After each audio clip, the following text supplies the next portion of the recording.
Is this power lift recliner actually worth it for the average household?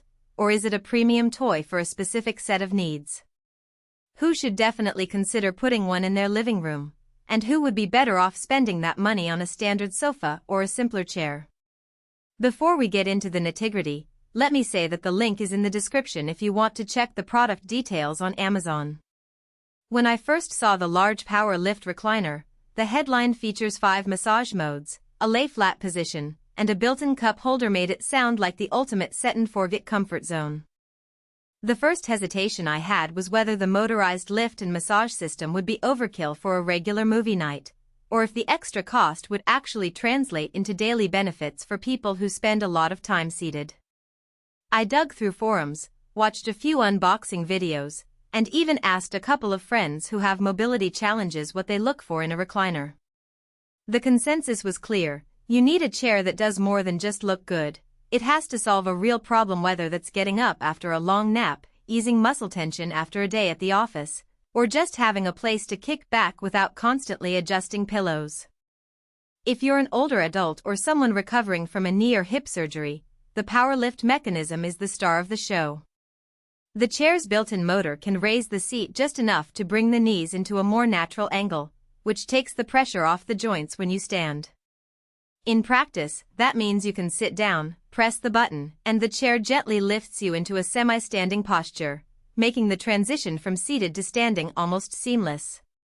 For people who have struggled with traditional recliners that require a lot of force to push back or forward, this feature alone can be a game changer. It also helps if you have limited upper body strength, no more wrestling with a lever that demands a firm grip. On the flip side, the lift system adds weight and complexity. The chair is noticeably heavier than a standard leather recliner, so moving it around a tight apartment can be a hassle. If you live in a small space where you need to rearrange furniture frequently, you might find the bulk a bit restrictive. Also, the motor draws a constant low-level power draw, which most users won't notice on their electric bill, but it's something to be aware of if you're trying to keep a truly plug-and-play setup. The massage feature is where the large recliner tries to justify its price tag beyond the lift. 5 distinct modes range from a gentle rolling wave to a deeper kneading that targets the lower back. In real-world testing, I set it to the kneading mode while I was watching a thriller, and the sensation was solid enough to feel like a professional therapist's hand, but it never crossed the line into too aggressive. For people who suffer from chronic lower back tension, that can be a pleasant way to unwind before bedtime.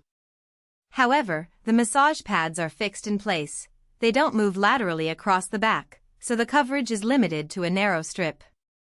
If you're looking for a full-body massage experience, you'll probably be disappointed. One practical advantage that often gets overlooked is the lay-flat design. When you press the recline button all the way back, the chair flattens enough to let you lie down for a short nap or to stretch your legs.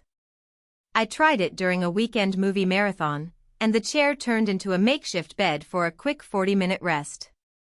The leather upholstery, while sleek, does get warm after a couple of hours in a sunlit room, so you might want a lightweight blanket if you plan to use it for extended lounging. The built-in cup holder and side pocket are small but thoughtful touches. The pocket held my remote, a pair of glasses, and a paperback without feeling cramped, and the cup holder kept my drink from rolling off when I leaned back. If you're a tech-savvy shopper who enjoys having multiple functions in one piece of furniture, the recliner checks the boxes. Yet the trade-off is that there's no app control or voice integration. Everything is button-based, which means you have to be within arm's reach to change modes. For families with young children, the buttons are simple enough that a curious kid can press them, but there's no lockout feature, so you might need to keep an eye on it if you don't want the chair constantly switching between massage and recline. So who should hit add to cart? If you're dealing with mobility issues, need a gentle assist getting up from a seated position, or you value a built-in massage that can help you unwind after a long day, this recliner is a solid investment. It also makes sense for people who spend a lot of time in a dedicated home theater or media room and want a chair that can double as a short-term sleeping surface. On the other hand, if you're looking for a lightweight accent chair, a